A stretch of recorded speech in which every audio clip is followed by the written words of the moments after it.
SHG গ্রুপকে দিয়ে সপ্তাহে আমরা একদিন বা দুদিন আলাদা করে আমরা সেদ্ধ ডিম বাচ্চাদেরকে বিতরণ করব।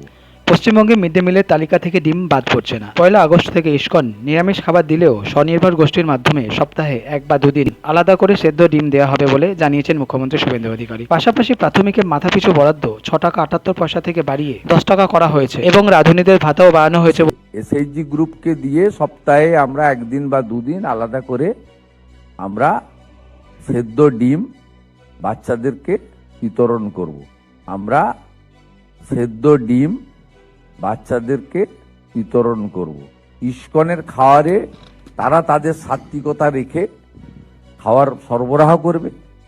এটা উড়িষ্যাতে আছে, গোটা ভারতবর্ষের বহু জায়গায় ইসকন তারা মিড ডে মিল সরবরাহ করে। আমরা ইতিমধ্যে 22টা শহরে তারা দিচ্ছে ভারতবর্ষের, সেটাকে আমরা গ্রহণ করেছি।